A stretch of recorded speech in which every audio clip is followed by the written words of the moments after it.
about the Direct and our first impressions about the show floor with Nintendo. So, now that you've seen everything, what are you most excited about? I am most excited about Star Fox, and you know, I just got back from playing it, and it is absolutely what I expected from a Star Fox game. Yeah. It is super fun. It's focusing more on the single-player aspect of the game. None of the on-foot crap from Assault. Yeah, it's really cool looking. There's a lot of activity going on, lots of characters talking and bickering back and forth. And yeah, I'm really excited for it, and I hope to see more of it soon. But it's a very basic demo from what we've seen. It's just the first level, and maybe the one. I think it's one of the third levels where it's more of like an in-space dogfight where you face off against Pigma. Okay. And so yeah, that was fun to kind of use motion controls in the gamepad, where as it was explained in the Direct, you can kind of move around to finer tune some of your aiming, but you don't have to use it, but it definitely makes it easier to do it, and it's way easier to kind of keep an eye on what's going on around you. Like compared to like Star Fox 64, when you were like dogfighting, you didn't really know where the enemies were. I mean, there was a radar. You're kind of just picking them out. Yeah, you're picking them out, and just like it could take like a long time for you to really take everybody out. But I feel like in this one, you have a much better sense of what's around you, because you can kind of lock on to key people or points in the level and keep an eye on them and be able to react accordingly. Yeah. And does the gamepad really help with this? I know they were saying that they really wanted to push the gamepad with this new Star Fox game. Oh yeah, yeah. The gamepad is basically a cockpit view the entire time. Okay. So what you see on the screen is like everything that's going on, but on the gamepad, it's exclusively the cockpit view. So even if you are seeing something different on the screen, like if you're locked onto somebody and you're like kind of gliding around them, you're still seeing what's in front of you. So it offers a really unique, a very immersive experience. It actually kind of reminds me a little bit of Star Tours over at Disneyland. It kind of gives you that first-person view, and it's just like you can kind of feel like, you know, going up and down and around and stuff, and it's exhilarating, to say the least. That's awesome. I haven't played it yet, but I am so psyched to. So what were you most disappointed about maybe not seeing this year that we thought we were going to get? I was kind of disappointed that we didn't at least see a Zelda trailer, because they said that they were going to that they weren't going to have Zelda at E3, but I still kind of held out hope that we were at least going to get a trailer during the Direct, especially or at least since the tease of last year. Yeah, but I guess they still need to work on it. Which is unfortunate, but I would have loved to see at least something, a little taste. Yeah. You know, because that delay is just hurting at this point. But it has to be for a good reason.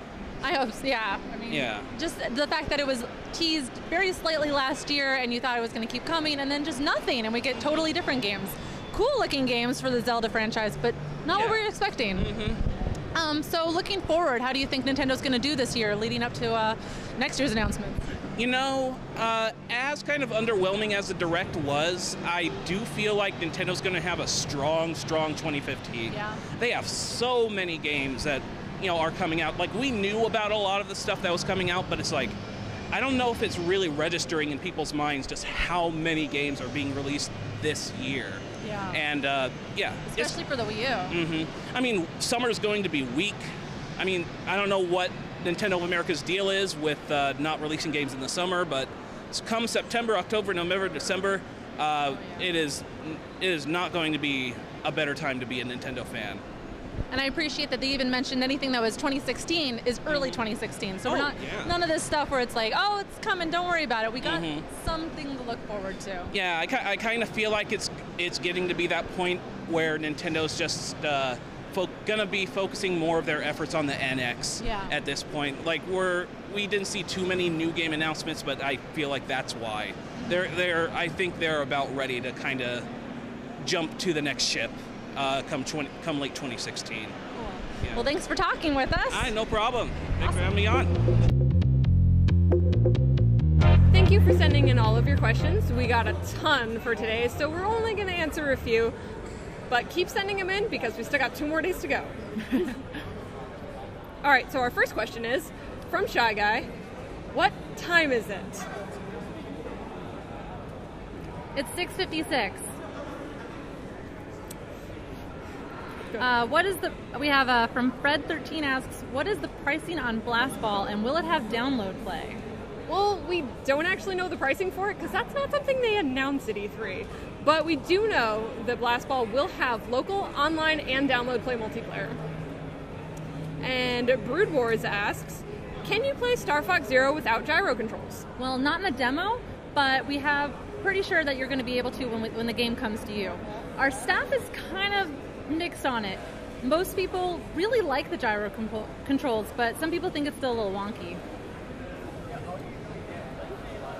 Oh. Sorry. Crush Shinada asks, I have a question. Let's say new Metro game is announced at E3, but Miyamoto will only let either Becky or Kim play it, but not both. Who gets to play it? Next question is from Mop It Up, who asks, any indications that Star Fox Zero has co-op? Well, there's none yet, but we're know for pretty certain that there will be no online co-op. However, there might be local co-op.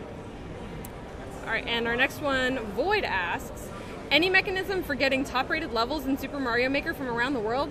Worldwide voting or anything? Well, there's a favoriting system for the maps, so there will probably be a system in place that will have top-rated ones, and you'll be able to see those. All right, and that's all we have for today. So thanks for tuning in. You can send in more of your questions. You can tweet at us, hashtag AskNWR, or click the link below for more information. And keep watching at NWR TV for more game footage, insider news, and everything E3. And these faces. See you next time.